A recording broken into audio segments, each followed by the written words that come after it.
नमस्कार विद्यार्थी मित्रांनो, इयत्ता 10वी प्रकरण क्रमांक 9 ऐतिहासिक ठेव्यांचे जतन,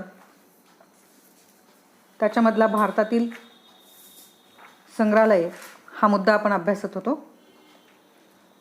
त्यातलंच एक वस्तू संग्रहालय आहे की ज्याचं नाव छत्रपती शिवाजी महाराज वस्तू संग्रहालय आहे, मुंबई, पान नंबर 62.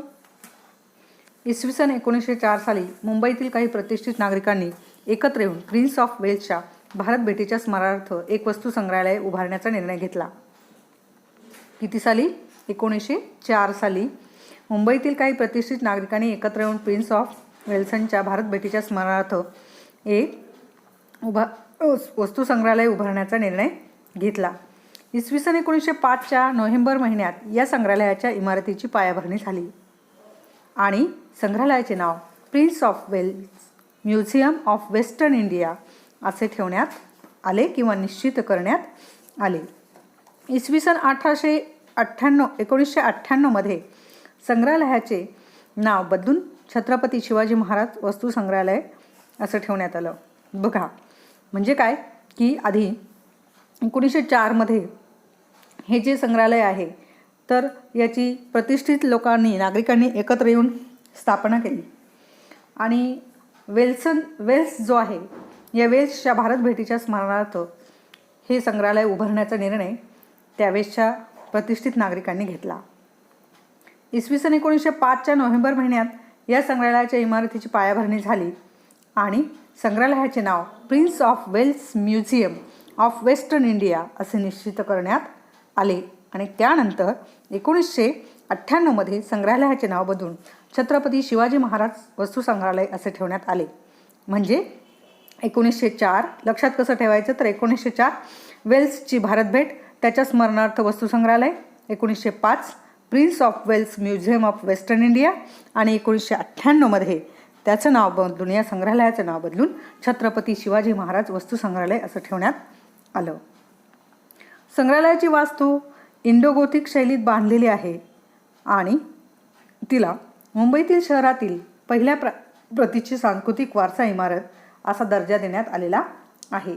परंतु संग्रहालयामध्ये कला, पुरातत्व आणि निसर्गाचा इतिहास या 3 वर्गात विभागलेल्या सुमारे 50,000 पुरावस्तू संग्रहित केल्या आहेत. म्हणजे या संग्रहालयाचे 3 भाग करण्यात आलेले आहेत.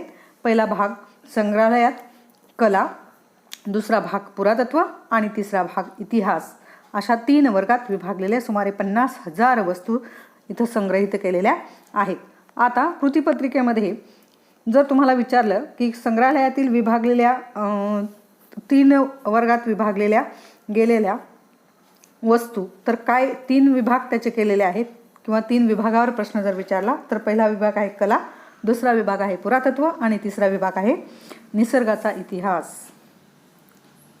पुढचा मुद्दा आहे की ग्रंथालयाने आणि अभिलेखागार. आता ग्रंथालय ही ज्ञानाची आणि माहितीची भांडारघरे असतात हे आपणास माहीतच आहे. पण अभिलेखागार म्हणजे काय की पुरातन वस्तू जतन जिथं करून ठेवल्या जातात त्याला अभिलेखागार असं म्हटलं जातं. ग्रंथालयाच्या व्यवस्थापनशास्त्र, माहिती तंत्रज्ञान, शिक्षणशास्त्र यासारख्या विषयांशी निकटचा संबंध आहे आणि ग्रंथाचे संकलन, त्याचे पद्धतशीर आयोजन, जतन आणि संवर्धन, माहितीच्या स्रोतांचे प्रसारण अशी महत्त्वाची कामे ग्रंथालयामार्फत पार पाडली जातात. यातील बहुतेक कामे अद्ययावत संगणक प्रणालीच्या आधारे केली जातात आणि वाचकाच्या आवश्यकतेनुसार हवे तेव्हा नेमके ग्रंथ उपलब्ध करून देणे हा या गोष्टीला ग्रंथालय व्यवस्थापनात अत्यंत महत्त्व आहे. मग ग्रंथालयामध्ये कोणत्या कोणत्या गोष्टी केल्या जातात आणि कशाचा संबंध आहे तर ग्रंथाचं संकलन कशा पद्धतीने झालं पाहिजे, त्याचं पद्धतशीर नियोजन केलं पाहिजे, त्यांचं जतन आणि संवर्धन आपण केलं पाहिजे, माहितीच्या स्रोतांचं आपण प्रसारण केलं पाहिजे. का प्रसारण करायचं तर जे लोक संशोधन करतात अशा संशोधन करणाऱ्या लोकांना या माहितीचा जर उपयोग झाला तर ते त्याच्या आधी अजून सखोल माहिती त्याच्यातनं मिळवू शकतात. मग तक्षशिला विद्यापीठ हे ग्रंथालय येथील ग्रंथालय इसवी सन पूर्व सुमारे 500 शतकात ते इसवी सन 5वे शतक मेसोपोटियातील असिरियन साम्राज्याचा सम्राट असुरबानिपाल याचे ग्रंथालय आणि इजिप्तमधील अलेक्झांड्रिया येथील ग्रंथालय ही जगातील सर्वाधिक प्राचीन ग्रंथालय होती असे समजले जाते. मग जगातली प्राचीन ग्रंथालय कोणती होती? तर असुरबानिपाल यांचे ग्रंथालय आणि नंबर 2 की इजिप्तमधील अलेक्झांड्रिया येथील ग्रंथालय ही जगातील सर्वाधिक प्राचीन ग्रंथालये होती. तामिळनाडूतील तंजावर येथील सरस्वती महाल हे इसवी सनाच्या 17व्या शतकातील नायक राजांच्या काळात बांधले गेले आणि इसवी सन 1965 व्यंकोजी राजे भोसले यांनी तंजावर जिंकून घेतले आणि स्वतःचे स्वतंत्र साम्राज्य स्थापन केले. व्यंकोजी राजे भोसले आणि त्यांच्या वंशजांनी सरस्वती महाल ग्रंथालय अधिकाधिक समृद्ध केले. त्यामध्ये सर फोरोजी राजे भोसले यांचा महत्त्वाचा वाटा होता. त्यांच्या स्मरणार्थ इसवी सन 1918 या ग्रंथालयाला त्याचे नाव देण्यात आले आणि या ग्रंथालयात सुमारे 49,000 ग्रंथ आहेत. भारतातील अनेक ग्रंथालयापैकी काही ग्रंथालये विशेष नोंदी घेण्यासारखी आहेत. त्यामध्ये कोलकाता येथील नॅशनल लायब्ररी, दिल्ली येथील Nehru memorial museum and library, Hyderabad येथील स्टेट सेंट्रल लायब्ररी आणि मुंबई येथील library of Asiatic society, David Sassoon library इत्यादी ग्रंथालयाचा समावेश आहे. मग इथं जोड्या जुळवा किंवा चुकीची जोडी ओळखा असा प्रश्न तुम्हाला विचारला जाऊ शकतो.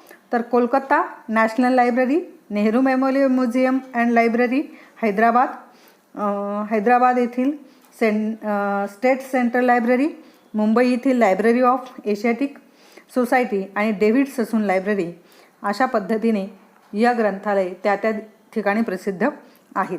मग ही जी ग्रंथालये आहेत तर यांची चुकीची जोडी ओळखा. प्रश्नपत्रिकेतला तुम्हाला प्रश्न क्रमांक 1 आणि नंबर 2 दुसरा प्रश्न त्याच्यावर विचारला जातोय की चुकीची जोडी ओळखा. म्हणजे 4 जोड्या तुम्हाला दिलेल्या असतील, त्या 4 जोड्यांपैकी एक जोडी चुकीची आहे आणि ती जोडीचा पर्याय नेमका कोणता आहे तो तुम्ही ओळखायचा आहे आणि पेपरमध्ये लिहायचा आहे. अभिलेखागाराचे व्यवस्थापन कशा पद्धतीने केले जाते तर हे तांत्रिकदृष्ट्या ग्रंथालय व्यवस्थापनाचाच एक अंग असते आणि महत्त्वाच्या नोंदी असलेली कागदपत्रे त्यामध्ये कोणतेही बदल न करता सुरक्षित ठेवणे, त्यांच्या सूची तयार करणे आणि ती हवी तेव्हा उपलब्ध करून देणे ही कामे अभिलेखागाराच्या व्यवस्थापनात महत्त्वाची असतात.